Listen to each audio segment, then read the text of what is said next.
So, what's an empath? How many different kinds of empaths are there? Are there different kinds of empaths? Yeah, there's a lot of different kinds of empaths. And I'm going to tell you about a few of them and help you recognize which one you might be and how you may handle it in your everyday life.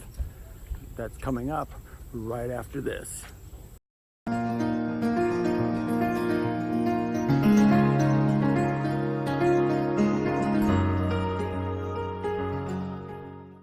Hi, and thank you for joining me on this video about empaths.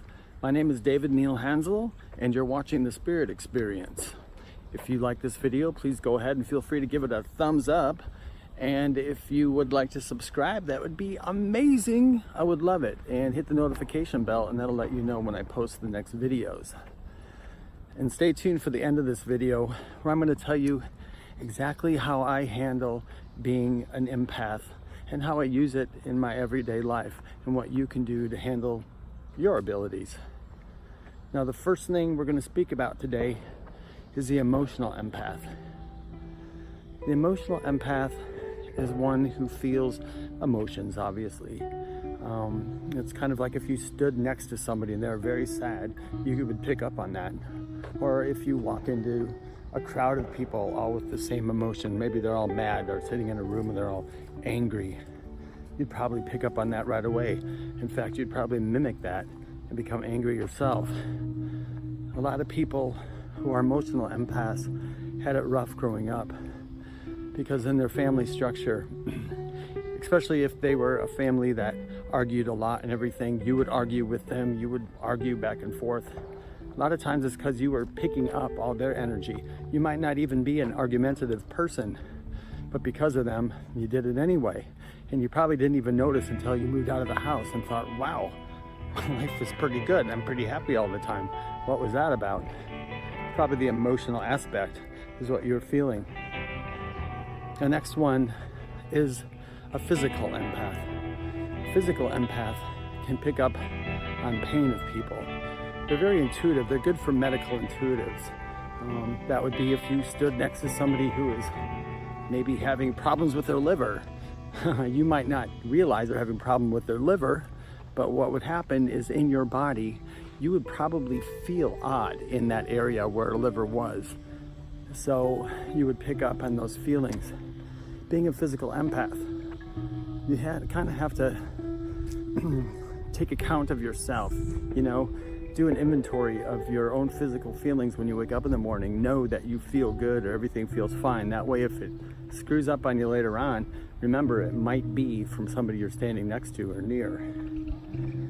The next one, which is pretty cool actually, they're called geomatic empaths. These are empaths that pick up the feelings of buildings and structures. They walk into people's homes and they immediately have to redecorate, or you might have to redecorate your home. You just kind of feel it. There's just something going on that you have to change everything. You're very connected to structure.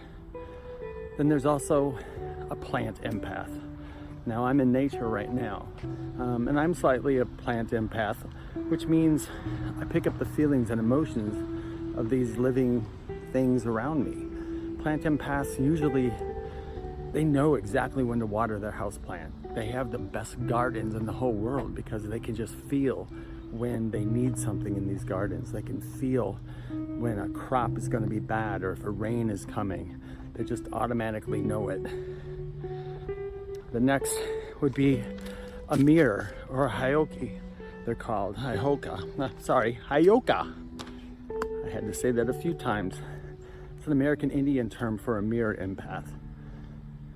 They are kind of like the tricksters of the empath world. They're not negative.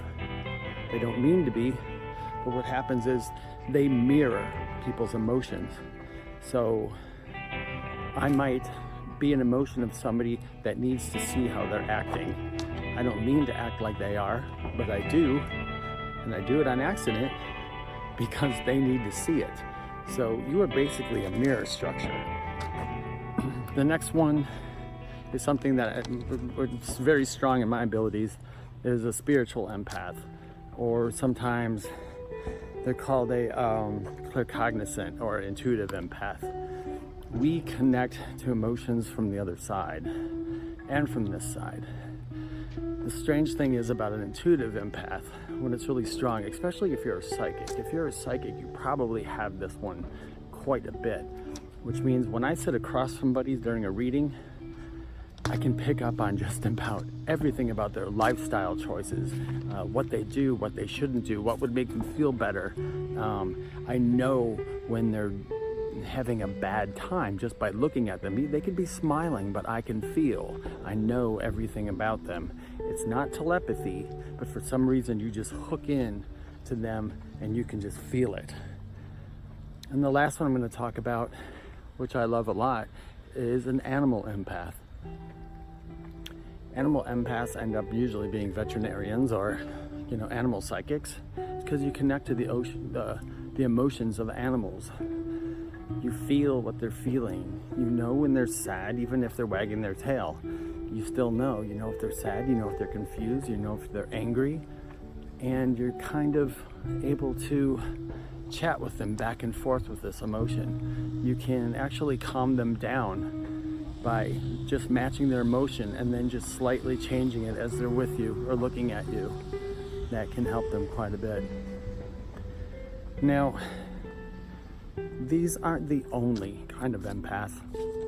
There's many others, but these are some of the stronger ones that I tend to see in people.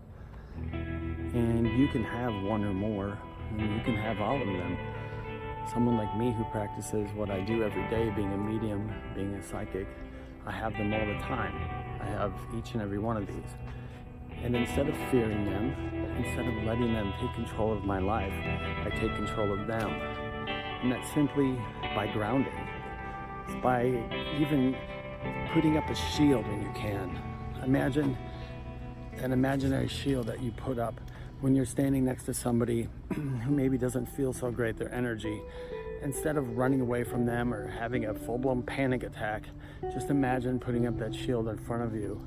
You just have to realize when things aren't really yours. And once you do that, it becomes a lot easier.